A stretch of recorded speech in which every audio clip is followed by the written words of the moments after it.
අද මම කතා කරන්න යන්නේ days of the week ගැන. මේක අපි ඕනම කෙනෙක්ට වැදගත් වෙන මාතෘකාවක් කියලා මම හිතනවා. ඉතින් අපි බලමු වැඩි වෙලා ගන්න නැතුව අපි සිංහලෙන් කියන ඉරිදා සඳුදා අඟහරුවාදා ඉංග්‍රීසි වලින් කොහොමද කියන්නේ කියලා. ඉංග්‍රීසි වලින් ඉරිදට කියන්නේ මොකද්ද? Sunday. සඳුදා Monday. අඟහරුවාදා Tuesday. බදාදා Wednesday. බ්‍රහස්පතින්දා Thursday.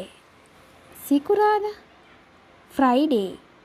සෙනසුරාදා Saturday. අපි මේ කියවලා තේරුම් ගන්න උත්සාහ කරාට අපිට මතක හිටිනවද? නෑ නේද? අපි මේක එක සැරයක් හිතට අරගෙන අවධානයෙන් කියවුවොත් අපි මේ සාමාන්‍යයෙන් පාවිච්චි කරන ඉරිදා සඳුදා අඟහරුවාදා අපිට Sunday, Monday, Tuesday, Wednesday, Thursday, Friday, Saturday කියලා මතක තියාගන්න පුළුවන්. ඒතර ඕනම කෙනෙක් ඉංග්‍රීසි වලින් දවස මොකද්ද?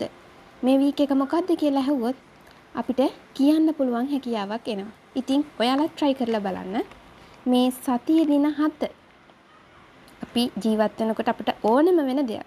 ඒක ඉංග්‍රීසි වලින් කියන්න ප්‍රැක්ටිස් වෙන්න. දිගටම මේ වගේ වීඩියෝ බලන්න ඔයාලා අපිත් එක්ක රැඳෙන්න ඉඳීවි කියලා මම හිතනවා. Thanks for watching video.